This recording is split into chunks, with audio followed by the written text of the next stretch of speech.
Agora sim, análise da live desta quinta do presidente Jair Bolsonaro. Começa com você, José Maria Trindade, em Brasília. Que destaca da live de hoje, Zé? Pois é, o presidente está bem, descontraído, né, mostrando exatamente o que ele fala. Apesar dessa convivência ali com o ministro da Saúde, né, ele está com as defesas em alta e não pegou. Isso é evidente que ele não foi contaminado pela Covid, né? Ele iniciou ali falando sobre a Anvisa, né, que pediu para ele ficar, não foi uma determinação, uma sugestão, e ele atendeu. Eu acho que acertou em ficar isolado, né? Porque é claro que não aconteceria nada porque ele não foi infectado, mas se por acaso ele fosse infectado e durante o processo outras pessoas fossem, aí todos iriam pegar no pé dele e dizer, olha, quem está espalhando é o presidente Jair Bolsonaro. Ele está trabalhando normalmente de longe. Hoje tem muita gente assim, participou, por exemplo, hoje da posse, da recondução, na verdade, né, uma posse nova do novo Procurador-Geral da República, do Procurador-Geral da República, Augusto Aras, no novo mandato, né? E ele dizendo o seguinte, que o desemprego, isso é muito importante, o desemprego em alta, a dificuldade de algumas pessoas em retomar as atividades, né? Muita gente ainda não retomou. Quem trabalha na área de eventos, quem trabalha vendendo em alguns lugares, isso não existe mais. Não pode jogar isso aí no colo do governo. O presidente Jair Bolsonaro dizia, não dá para fechar e pensar depois na economia. O que era preciso? Cuidados especiais. E uma situação que eu cobro sempre, uma pesquisa deveria ser feita para saber como, né, em que pé está a transmissão e como é feita essa transmissão. Porque aí haveria a possibilidade de adequação, setor por setor.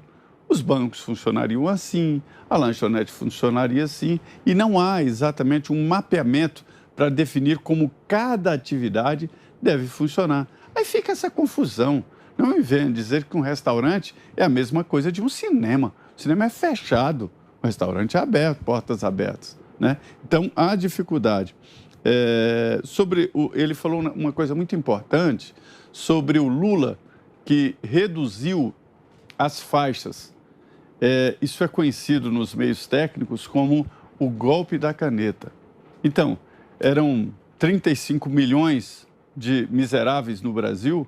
O critério que era adotado para o miserável é que não tinha a renda até $100, né, per capita na família. Aí o que o Lula fez? Reduziu para $70. E aí, com essa redução nominal, ele tirou muita gente da linha da miséria.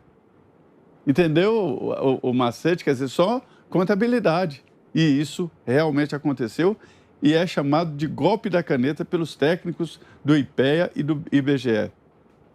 O passaporte de vacinação criticado pelo presidente Bolsonaro, ele é ineficaz, ele é ineficiente. É a mesma coisa de medir temperatura na porta do supermercado, na porta de... Isso não funciona, gente. Não funciona. Primeiro, porque a pessoa pode estar com febre de outra coisa. E segundo, porque ele toma um antitérmico e não tem febre, né? Não significa que a pessoa está saudável ou que está doente, né? É engraçado que ele fala que engoliu muito sapo pela fosseta lacrimal, que são uns buraquinhos que tem acima da boca da cobra e que é onde ela sente a temperatura e se orienta, né? O Supremo, muita gente diz que não é assim. É assim.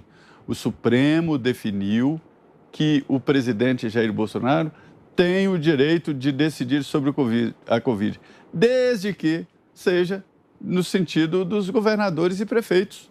Veja que jogo de palavras, ou seja, o presidente da República não define. E cadê o Plano Nacional de Imunização? Cadê? Não era ele que era o Plano Nacional? Ele não pode decidir. O Lewandowski deu uma liminar agora dizendo que quem define quem vacina ou não é o governador. Então, jogar agora a culpa dos reflexos da pandemia no colo do presidente É injustiça, sim. Outro ponto muito importante sobre a pizza. Ele foi para a rua para não acumular dentro da pizzaria, né? E, por outro lado, não faz a menor diferença para o presidente Jair Bolsonaro, ele é assim. Mas para outros presidentes da República, iriam para restaurantes caros, exclusivos, fechados só para ele. E quem pagaria a conta? O cartão corporativo. E em dólar, quer dizer, nós pagaríamos a conta. Aí que mora a diferença. E sobre a reforma eleitoral, que dá quarentena para policiais, para juízes, promotores, isso eu acho que não será aprovado no Congresso, mas se for concluído, falta Senado, né? Se for concluído, o presidente já garante aí o veto, ou seja, contra esta dificuldade que estão colocando para os militares. O presidente tem razão, viu? Os atuais deputados estão, na verdade, legislando em causa própria. É para evitar a concorrência, que está se fortalecendo. O líder do PSL, o deputado Vitor Hugo, me disse que são mais de 30 policiais, civis, militares e funcionários públicos do PSL, para se ter uma ideia, 30 deputados. Então, é uma bancada que está crescendo e aí os velhões ali da política tradicional tentam exatamente fechar essas portas de entrada para a política. Em linhas gerais, é isso, Vitor. Você, Fiuza, para sua análise sobre a live. Vou agradecer aqui aos nossos 3.970.000 inscritos do canal. Vai subindo aqui o número de inscritos. Estamos chegando perto da marca dos 4 milhões de inscritos. Então eu faço o convite a você que está aqui acompanhando o programa, mas ainda não se inscreveu, que se inscreva. E se você já se inscreveu, confira aí se a sua inscrição está ativa.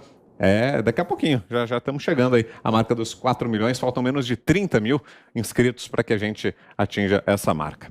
Guilherme Fiuza, agora sim, a sua análise, Fiuza, sobre a live de hoje.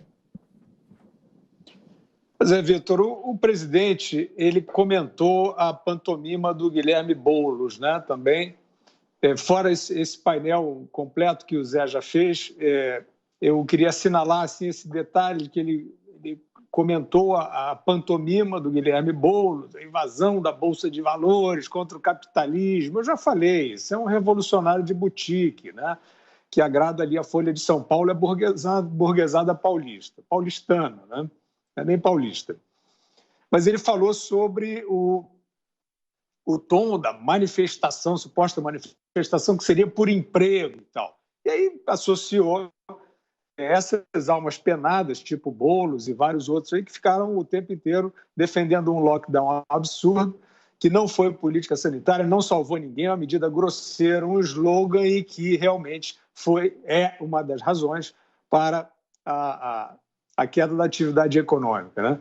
Ele comentou também a questão que o Zé também já mencionou, mas só para assinalar que ele falou sobre a decisão do Ministério da Saúde, revendo a sua própria diretriz poucos dias depois sobre vacinação em adolescentes, e ele deu a entender que pessoalmente questiona esse princípio, né, no balanço de riscos e benefícios, e disse que irá conversar com o ministro Queiroga assim que ele tiver restabelecido. E aí, sobre o ministro Queiroga, ele aproveitou para falar do passaporte, né, citou a questão da infecção, da contaminação do ministro da Saúde pela Covid, que apareceu em Nova York, dizendo que nós já trouxemos aqui também, né? Quer dizer, que é mais uma demonstração de que o passaporte, né, que é o atestado de uma vacinação com uma substância que não impede a infecção nem o contágio, é um passaporte de mentirinha, em termos de segurança sanitária. É disso que vocês estão falando? Vocês estão falando de saúde ou vocês estão falando de propaganda? Se for de saúde, é isso. O passaporte é de mentirinha. Ele não é um fator de proteção coletiva e o presidente usou o caso do ministro Queiroga, citou o ministro Queiroga circulando em ambientes fechados e tal, porque estava vacinado. Isso não protege nem na vacina que o Queiroga tomou, nem nenhuma outra, né? E aí, só para concluir, o presidente nesta linha, citou proposições de senadores que estão já, prestem atenção, acenando, quer dizer, estão trazendo essa proposição legislativa de pena de prisão para o cidadão que não obedecer uma suposta vacinação obrigatória, que nem existe. Nem existe na prática, em vários casos, mas nesse caso é exatamente isso, quer dizer, seria uma vacinação obrigatória de caçar gente em casa e quem se recusar vai preso, né? Então, quero dizer, quer dizer, o contexto já trouxe aqui, eu já fui mais claro impossível sobre a questão de efetividade de proteção à saúde, que é falsa a ideia do passaporte como proteção, como blindagem ao vírus, à pandemia. É falsa, é um queijo suíço, né? Não é assim que se cuida da saúde, mas como não é eficaz para a blindagem da pandemia, continua sendo empurrado por outros motivos, que não são motivos de saúde. Então, vocês vejam estes projetos de lei citados pelo presidente Bolsonaro no Senado, propondo prisão a você, se você não puder, por exemplo, se vacinar, se você tiver uma predisposição, uma neuropatia, uma doença autoimune que possa ser potenciada pela vacina, o seu médico achar que você não deve se vacinar, você pode ir preso. Então, isso não é um folclore. Esses parlamentares precisam ser investigados, na minha opinião, porque isso, evidentemente, não é mais política de saúde, isto é uma política de controle nazista. E se você que está assistindo agora os Pingos nos Is não prestar atenção, não começar a reagir a isso, você cidadão e você representante de classe, profissional, advogado, promotor, representante de instituições, se você continuar transigindo com isso, daqui a pouco vai ser longe demais e nós vamos estar num estado de exceção que você nunca imaginou. Análise agora de Cristina Grêmio. Você, Cris. Tanta coisa, né? 1 hora de live, normalmente o presidente está ali dividindo a mesa com alguns ministros ou presidente de banco, e hoje ele estava sozinho. Isso foi a primeira coisa que me chamou a atenção, que ele respeitou a orientação da Anvisa para fazer um certo isolamento, nem mesmo a tradutora de Libras estava no mesmo ambiente, não sei se vocês repararam que ela estava numa janelinha separada, ela estava em outro ambiente, então ele está respeitando isso, e ainda assim ele criticou ali passaporte sanitário, como o Zé e o Fiuza já destacaram, citou toda a situação com o ministro Queiroga, que está vacinado, que entrou em restaurantes, que circulou por vários ambientes, conversou com várias pessoas e pode, eventualmente, até ter contaminado outras pessoas, embora estivesse vacinado. Estava contaminado, assintomático, não sabia e estava autorizado a circular. Então, ele aproveitou e mandou recado para o prefeito do Rio, enfim, para outros governantes aí que estão impondo limitações às pessoas que não se vacinaram, como se as vacinadas estivessem 100% protegidas, o que não é verdade. Eu achei curioso que em determinado momento da live ele disse: não nasci para ser jornalista, estava meio atrapalhado ali justamente porque não tinha assessores, pelo menos não tão próximos ali, estava se virando sozinho com o material que o pessoal preparou, mas o pessoal que assessora o presidente, pelo jeito, entende muito do fazer jornalismo, porque as pautas escolhidas bateram inclusive com as pautas que a gente discutiu hoje aqui no programa. Ele falou da invasão do MTST à Bolsa de Valores, ele falou da briga na CPI, né, daquele bate-boca lamentável. Inclusive, ele criticou ali, Renan Calheiros me chamou de corrupto, e aí ele pega e lembra outros pontos que ele foi criticado lá em Nova York, por exemplo, por ter gasto ali $2 com pizza, por ter pago do próprio bolso o almoço ou o jantar na churrascaria. Aliás, uma curiosidade aqui, eu recebi um áudio de alguém que trabalha nessa churrascaria, de uma brasileira que trabalha nessa churrascaria em Nova York, mandou para uma amiga de Santa Catarina que me reenviou. E no áudio, essa moça estava realmente relatando que ficou surpresa porque cada um da comitiva pagou sua conta. Ela disse: em outros tempos, políticos de escalão muito menor vieram aqui e gastaram muito dinheiro pagando a conta para todo mundo, e a gente sabe que é dinheiro público. O presidente não fez isso. Ela estava bastante impressionada. Então, esses pequenos detalhes que ele vai contando parecem respostas para os senadores da CPI, que hoje fizeram aquele escândalo todo e chamaram o presidente de corrupto. Ele ainda destacou que não houve nenhuma compra superfaturada de vacina, mas confirmou, teve gente oferecendo. O pessoal do Ministério da Saúde percebeu que aquilo estava errado e não fechou o negócio. Então, recado para a CPI mesmo, para parar de achar pelo em ovo, né? Algumas coisas que não foram destacadas aí pelo Zé e para o Fiuza, para ficar um comentário um pouco diferente aqui, ele trouxe manchetes internacionais para mostrar que gás, óleo, energia estão com os preços em disparada na Europa, nos Estados Unidos, e a gente sabe também na Austrália, no Japão, a inflação está disseminada pelo mundo e que é um efeito das políticas de fechamento, enfim, dos lockdowns, e agora com uma oferta maior que a demanda, os preços sobem. Citou a questão da geada aqui no sul, que foi muito forte esse ano mesmo e atrapalhou aí a produção das lavouras, citou a de milho especificamente, isso encarece o preço de vários outros produtos. Falou que está trabalhando para que o Brasil tenha o auxílio emergencial de R$300, que ele disse que é pouco, gostaria que fosse mais, mas que ainda assim na somatória é bastante. Então ele abordou várias questões ali, citou o discurso dele na ONU, o que foi conversado com Boris Johnson, né, do Reino Unido, enfim,